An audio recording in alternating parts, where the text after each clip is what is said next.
হবে, কিন্তু গণভোট ছাড়া বাংলাদেশে নির্বাচন হবে না। আমরা আন্দোলন মাত্র শুরু করেছি ঐক্যবদ্ধভাবে, আন্দোলন তীব্রতর হবে। আপনারা যদি আন্দোলন চান আমরা আন্দোলন দেখাবো, আর যদি আপনারা অঙ্গীকার বাস্তবায়ন করে সোজা পথে হাঁটেন তাহলে আমরাও আপনাদের সহযোগিতা করব। আসসালামু আলাইকুম রহমতুল্লাহ। নাহমাদুহু ওয়া নুসাল্লি আলা রাসূলিল কারীম, আম্মা বাদ। সংগ্রামী বন্ধুগণ, সাংবাদিক ভাইরা, 2024-এর জুলাই বিপ্লব এবং 5 আগস্টের অভ্যুত্থান পরবর্তী আমাদেরকে রাস্তায় নেমে আন্দোলন করতে হবে, দাবি আদায়ের জন্য সংগ্রাম করতে হবে, এটা আমরা ভাবি নাই। কিন্তু এই অন্তর্বর্তীকালীন সরকার আমাদেরকে দাবি আদায়ে আন্দোলনের রাজপথে নামতে বাধ্য করেছে। তাদের 3টা অঙ্গীকার ছিল, আমরা শুধু বলতে চাই আপনারা আপনাদের অঙ্গীকার পালন করুন।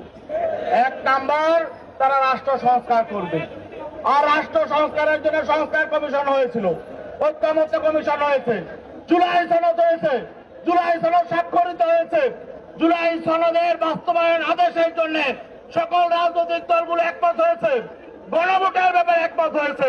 এখন গড়িমসি কিসের? আগামী 10 তারিখের মধ্যে জুলাই সনদের বাস্তবায়ন আদেশ না হলে ঢাকা শহর আমরা লোকারণ্য করে সমাবেশ করবো ইনশাল্লাহ। আর গণভোটের তারিখের মধ্যে ঘোষণা করতে হবে। নির্বাচনের সাথে গণভোট হবে না, একসাথে তফসিল হবে না, গণভোটের তফসিল আগে হবে। আর আমরা বলেছিলাম নভেম্বরের মধ্যে গণভোট দিতে, আপনারা গড়িমসি করে সময় যাপন করেছেন। এখন যদি নভেম্বরে দিতে না পারেন, যেদিনই দেন নির্বাচন আগে দিতে হবে।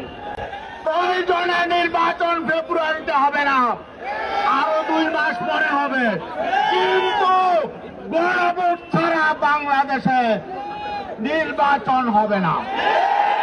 গণভোট আগে হবে, রাষ্ট্র সংস্কার নিশ্চিত হবে, তারপরে নির্বাচন।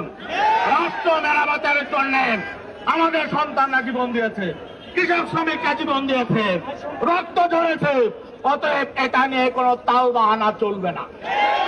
আমরা আন্দোলন মাত্র শুরু করেছি ঐক্যবদ্ধভাবে, আন্দোলন তীব্রতর হবে।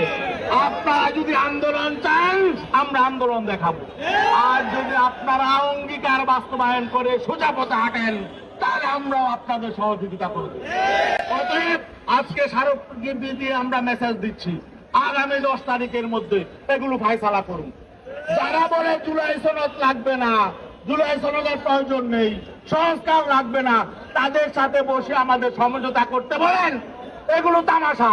তারা সমঝোতা করবে না। যারা সংস্কার চায় না, যারা অতীত কর্তৃত্ববাদী আবার ফিরিয়ে আনতে চায়, যারা রাষ্ট্রটাকে বিশ্বের বুকে 1 নম্বর দুর্নীতিগ্রস্ত করতে চায়, তাদের সাথে আমাদেরকে বসে সমঝোতার কথা বলবেন না।